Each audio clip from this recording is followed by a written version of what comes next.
열국이여, 너희는 나와 들을지어다. 민족들이여, 귀를 기울일지어다.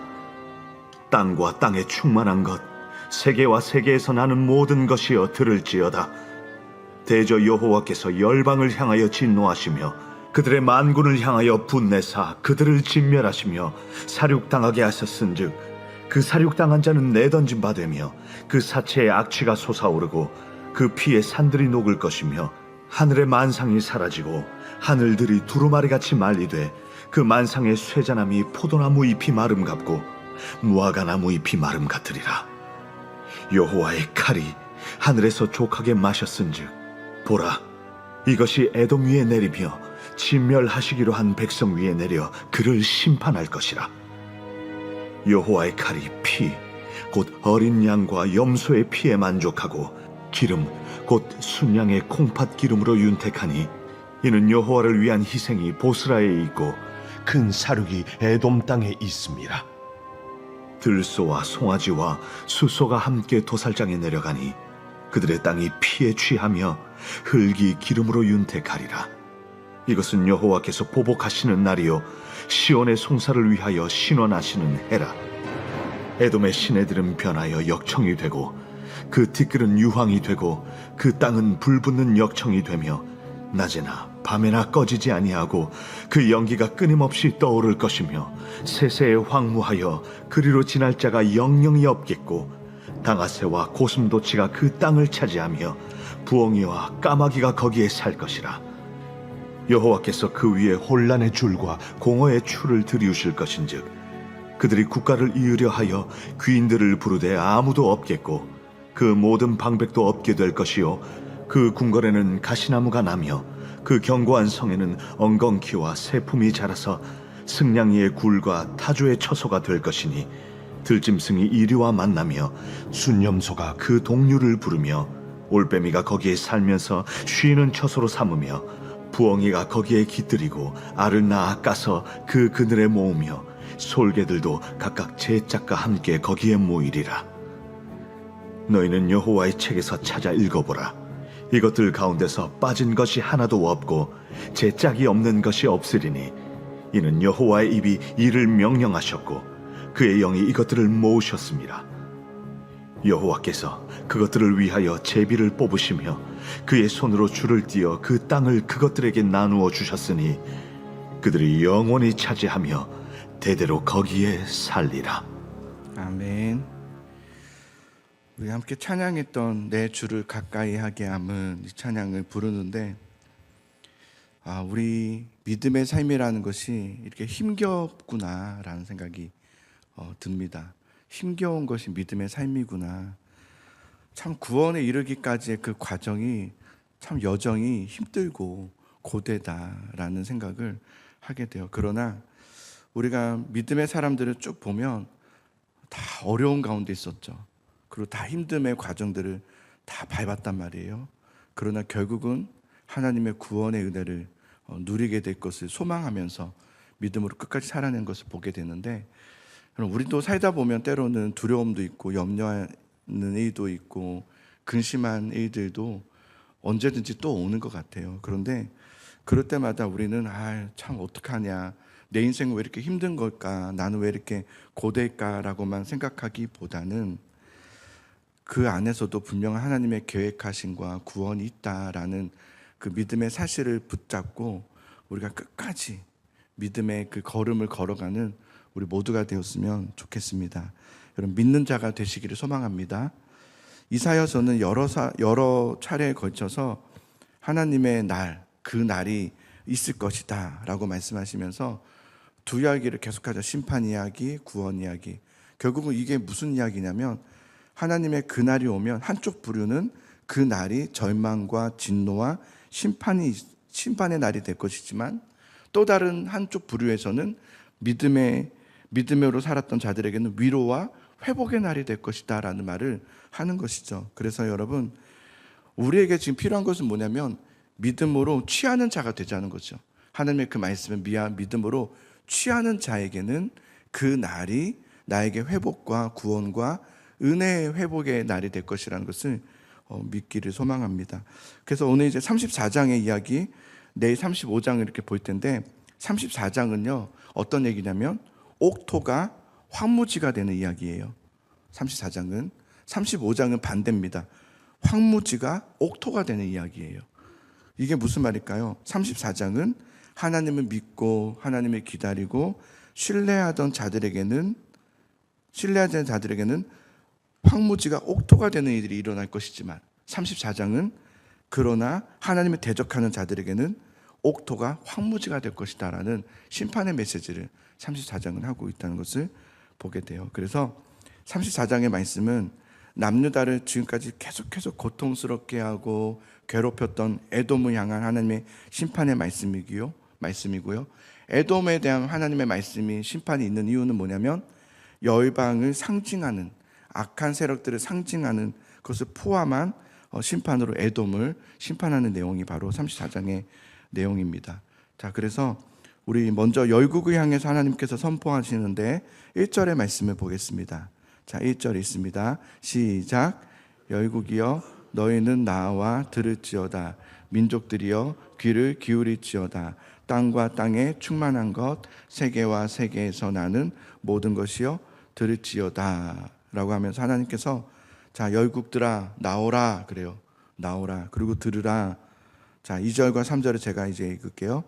대저 여호와께서 열방을 향하여 진노하시며 그들의 만군을 향하여 분내사 그들을 진멸하시며 살육당하게 하셨은즉 그 살육당한 자는 내 던진 바 되며 그 사체의 악취가 솟아오르고 그 피의 산들이 녹을 것이다 라고 하면서 하나님께서 열방을 향해서 진노하시고 분노하시고 아주 무섭게 진멸하실 것에 대한 말씀을 하십니다. 그러면서 4절을 보면요, 그 땅에 대한 심판만이 아니라 하늘을 향해서도 심판하세요.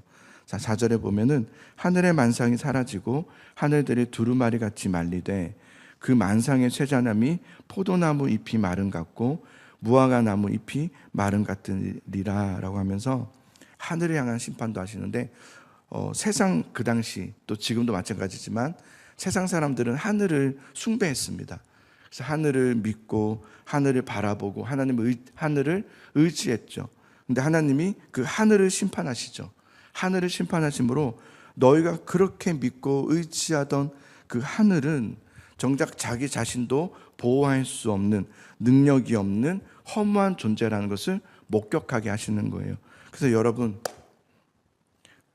우리가 의지하는 것들이요, 그거 너무 좋겠다. 그러면 얼마나 좋을까? 그거 얻으면 얼마나 좋을까?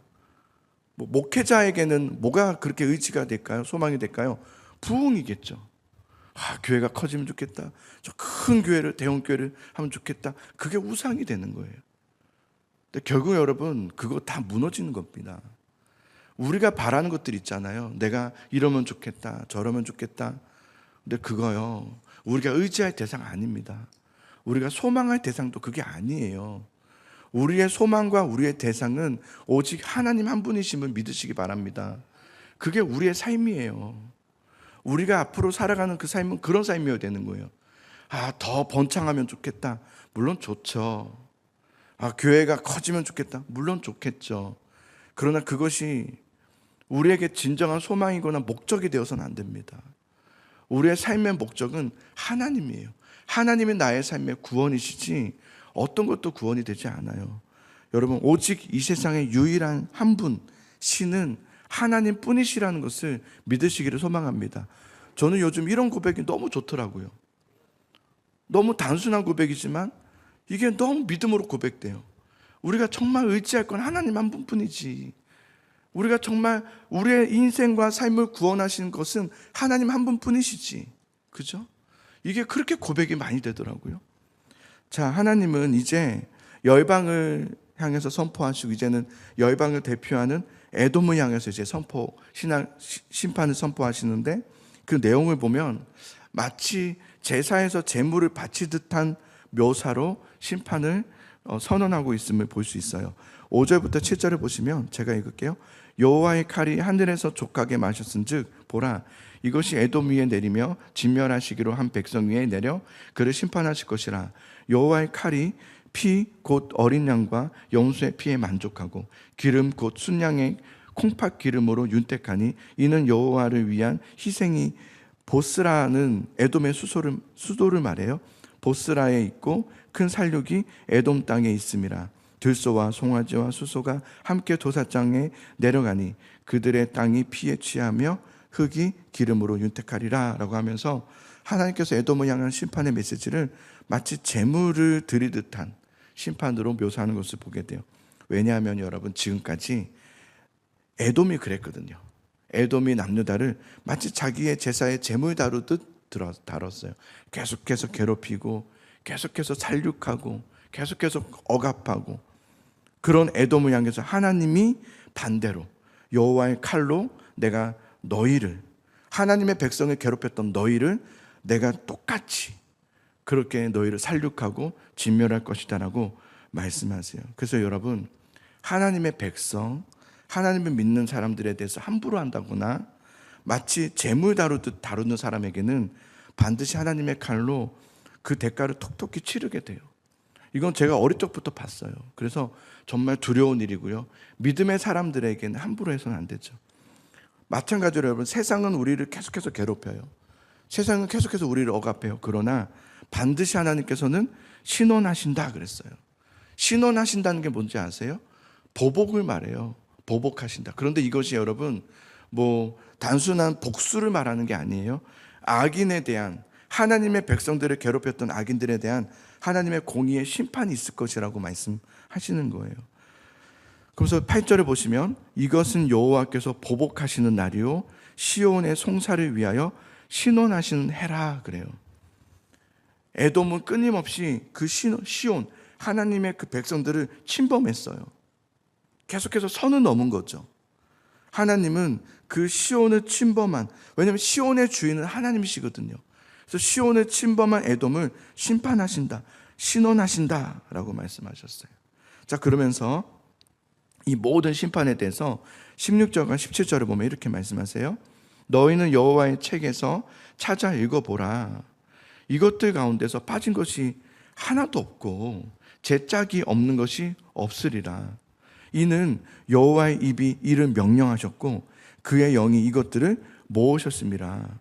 여호와께서 그것들을 위하여 제비를 뽑으시며 그의 손으로 줄을 띄어 그 땅을 그것들에게 나누어 주셨으니 그들이 영원히 차지하며 대대로 거기에 살리라 라고 하시면서, 이 하나님의 선언과 이 심판은 갑자기 새롭게 등장한 심판의 선언이 아니라 이미 오래전부터 하나님께서 말씀하신 것들이고, 책을 찾아보라. 여호와의 책을 다 기록되어 있지 않냐. 이미 여러 선지자를 통해서 이 말씀 다 했지 않았냐. 이것은 반드시 실현될 하나님의 심판의 계획이다라고 말씀하신 것을 보게 돼요. 여러분, 우리는 이 말씀을 어떻게 들어야 될까요? 우리는 에돔의 입장에서 들으면 안 되겠죠? 우리가 내가 어떡하지? 내가 선 넘었는데, 내가 믿는 자들에게 함부로 했는데, 이런 에돔이 되면 안 되겠죠? 우린 반대여야 되겠죠. 그렇죠? 우린 반대여야 되겠죠. 우리가 에돔의 입장에서 이 말씀이 무서워지면 안 돼요. 우리는 에돔의 입장이 아니라 하나님의 백성의 입장에서 주님 하고 이것이 기쁨이 되어야 되겠죠. 하나님, 나를 계속해서 괴롭히는 자들이 있습니다. 원수들이 있는 거죠. 하나님, 저들을 불쌍히 여겨주소서. 그래서 여러분, 우리가 해야 될 게 뭘까요? 우리가 해야 될 것은 하나님의 자리에 서는 거예요. 하나님의 말씀 가운데 있는 거예요. 하나님 있으라는 곳에 있는 거죠. 거기서 머물면서 하나님을 붙잡고 믿음으로 살아가는 자들에게는 이러한 놀라운 이 열방을 향한, 원수를 향한 심판의 선언이 선포될 때 우리는 기쁨의 날이 되고 우리에게는 회복의 날이 되는 것이죠. 여러분, 우리가 살면서 어려움이 있단 말이에요. 힘듦이 있어요. 그러나 이건 분명히 아셔야 돼요. 하나님이 다 지켜보고 계세요. 다 알고 계시고, 우리는 어떻게 이 일을 이루실 건지 몰라요. 이 일을 어떻게 하나님께서 구원의 역사를 이루실 건지 몰라요. 그러나 우리는 반드시 하나님께서 이 모든 일을 통해서도 하나님의 뜻을 이루어내신다는 것을 믿는 믿음 가운데, 오늘 이 각자의 삶의 그 자리에서 믿음의 자리가 될 수 있도록, 여러분의 자리가 믿음의 자리가 될 수 있도록 이번 주에도 한 분을 만나서 또 그 얘기 똑같이 했어요. 어려움이 있으셔서, 고민이 있고 염려가 있어서. 그래서 똑같이 가는 그 시간을 어떻게 채우실래요? 그랬어요. 어떻게 채우실래요? 어차피 똑같이 가는 시간을 고민하고 염려하면서 그 시간을 보내실래요? 기도로 채우실래요? 믿음으로 채우실래요? 어차피 그 시간은 가요. 그러나 그 시간을 어떻게 채우자는 그 나중에 완전히 내용이 달라지고 결과가 달라지거든요. 믿음으로 가셔야 돼요, 여러분. 기도로 가셔야 돼요. 그 시간들을, 지금의 그 시간들을 정말 신앙으로 하셔야 돼요. 믿음의 신앙으로 가셔야 돼요. 그래야 그 결과가 달라지는 거예요. 여러분, 그냥 어제와 같이 보내지 말고 또 지난달과 같이, 작년과 같이 보내는 것이 아니라 새롭게, 하나님 나는 믿습니다. 하나님께서 나의 구원이심을 믿고 승리심을 믿습니다. 하나님께 나를 다 맡겨드립니다 라고 하면서 그 시간을 잘 통과해 갈 수 있는 사랑하는 성도 여러분 될 수 있기를 소망합니다. 기도하겠습니다. 하나님 아버지, 우리의 인생은 때로는 어렵기도 하고 힘들기도 하고, 왜 이렇게 고대일까 싶을 때도 있습니다. 좀 평안할까 싶으면 또 어려움이 오는 것 같고, 또 나을까 싶으면 또 한숨을 이제 쉬면서 좀 쉴 수 있을까 싶을 때 그러지 못한 상황들이 또 밀려오기도 하고, 아니면 또 계속 지속되는 어려움들의 삶의 여정 속에서 지칠 때도 있습니다. 그러나 하나님 아버지, 우리가 오늘 말씀을 보면서 하나님 끝까지 결국은 하나님께서 승리를 하시고 구원의 하나님이시기 때문에 이 가는 과정들을 믿음으로 채워가고 기도로 채워가는 우리 믿음의 사람들이 될 수 있기를 간절히 소망하고 기도합니다. 주여, 주여, 믿음을 주시옵소서. 하나님, 믿음으로 주님을 바라보게 해주시고 한숨을 쉬며 한탄해하며 시간을 보내는 것이 아니라, 하나님, 나는 주님 믿습니다, 나의 구원이심을 믿습니다, 나의 소망이심을 믿습니다 라고 하면서 고백함으로 믿음으로 채워가는 동일한 시간이 될 수 있도록 도와주셔서 하나님께서 이루시고 역사하시는 하나님의 뜻을 성취하시는 일이 될 수 있도록 인도하여 주시옵소서.